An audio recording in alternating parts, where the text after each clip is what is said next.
This is the second Regional Resilient Redesign workshop in Southeast Florida, where we have gathered about 60 design, engineering, planning, and other kinds of policy professionals from 3 communities around Southeast Florida to look specifically at design interventions to build resilience against climate change. Now is an opportunity for each team to sit down. We have 3 sites that we're looking at this year: Delray Beach, Key West, and Hollywood. Always enjoy an opportunity to talk about Delray. This process is really a 4-day process. Day 1 is site visits, so that the staff as well as the design professionals who are being assigned to these sites go out with the local staff, walk through the site, take pictures, see the drainage, the infrastructure, the traffic. They see the buildings that they're looking at and get get that hands-on sense of what's happening. We drove a loop through Hollywood, some of Hollywood sections, all the way out to the beach and then back fairly far inland, and saw a lot of different home styles and different architectures, and looked at some places where the water is currently overtopping some of the seawalls. And we have king tide events 2 or 3 times a year that are at least a foot higher. Day 2 is in a charrette style, and that's really when the charrette begins. We brief them on the larger objectives of the Regional Climate Change Compact, the Regional Climate Action Plan, and some of the kind of sustainability and resilience aspirations that the local government across the region are trying to achieve. And challenge them with a set of design criteria, like you're designing with 2 feet of sea level rise in mind, presuming it's 2060, and that's what we're looking at. Here we are looking at a future now, another 50 to 100 years, and we know that changes are coming, environmental changes with sea level rise and climate change. I know the city does come out and do emergency pumping on a fairly regular basis along 14th and Sheridan. But they're essentially facing the same infrastructure problems with sea level rise.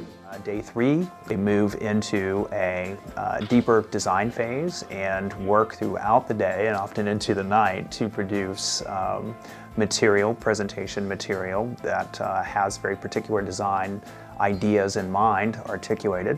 We spent the last day absorbing a lot of information about the conditions that we have to deal with. And we're right now in a production mode. We're just getting it on paper. It's all been done, and we've decided that we're going to stop the critiquing, because at some point in the design process you have to just stop and put it out there. Yeah, I'm very excited about the work that's coming out of the team. They've got some great ideas, and I'm looking forward to seeing it presented tomorrow.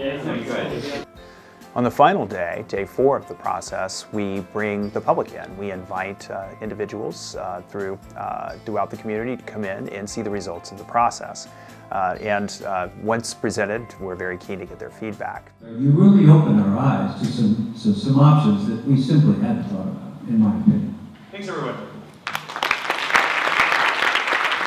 I think it's really setting the stage for a new conversation within the community and hopefully influencing decision making, because we've really raised some questions about what are the right decisions, where are there opportunities that we've not thought about, and we'll want to influence that process to the extent that some of these suggestions have strong bearing and merit. Working at the Institute for Sustainable Communities for some years and having the opportunity to work with a number of communities around the country and around the world, we're really struck by the path-breaking work here in Southeast Florida. This regional compact idea is something that is being replicated elsewhere. Many places around the country are looking to South Florida as a real model for addressing this issue.